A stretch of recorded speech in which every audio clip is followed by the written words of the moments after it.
साधना मतलब कुछ प्राप्त नहीं करना है, जितना प्राप्त किया उससे मुक्त होना है। क्या हमने प्राप्त किया है?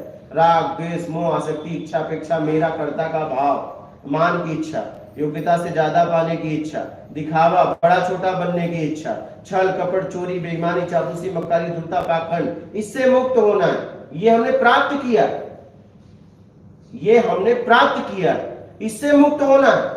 हमें कुछ प्राप्त नहीं करना है, हमें आत्मा प्राप्त नहीं करना है, परमात्मा प्राप्त नहीं करना है, देवी देवता प्राप्त नहीं करना, मुझे प्राप्त नहीं करना है। जितना हमने प्राप्त किया है उससे हमें मुक्त होना है। इसे आप समझ लीजिए, जिसे आप प्राप्त करना चाहते हो था, है और रहेगा, वो पहले से आप में मौजूद है। बस आप जितना प्राप्त किए हैं उससे मुक्त हो जाएंगे।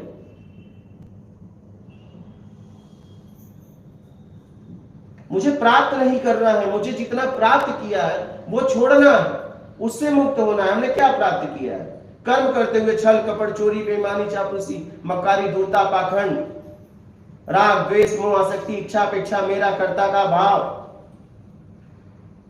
बेईमानी, हमने प्राप्त किया है, इसे धारण किया है, इससे हमें मुक्त होना है। हमें प्राप्त नहीं करना है, हमने जितना प्राप्त किया है उससे मुक्त होना है। यही अध्यात्म सिखाता है, क्योंकि जितना प्राप्त किए हो, जब उससे मुक्त होंगे तभी आप स्व की स्थिति में स्थिर होंगे। तो उसके बाद उस परम सत्ता की यात्रा की शुरुआत होगी।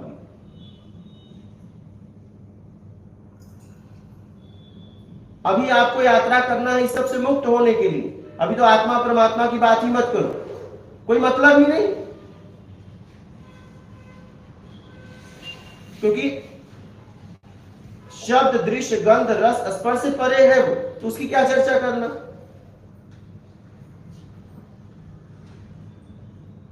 उसकी चर्चा करके क्या मतलब है? विषयों में उसकी क्या चर्चा करोगे? इस इंद्रियों से उसकी क्या चर्चा करोगे? क्योंकि चर्चा का विषय ही नहीं, सारे विषयों से परे है। सारे विषयों से मुक्त होगे तब जाके आत्म तत्व में स्थिर होगी।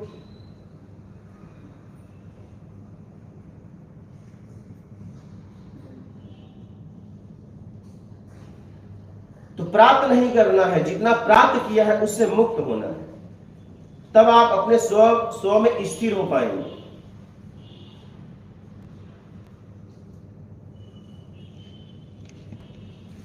धारणा, ध्यान, समाधि, तुम, ब्रह्म, मेरा के द्वारा जानकारी मिल सकती है। वो जानकारी कौन सी जानकारी? राग, द्वेष, मोह, आसक्ति, इच्छा, अपेक्षा, मेरा, कर्ता के भाव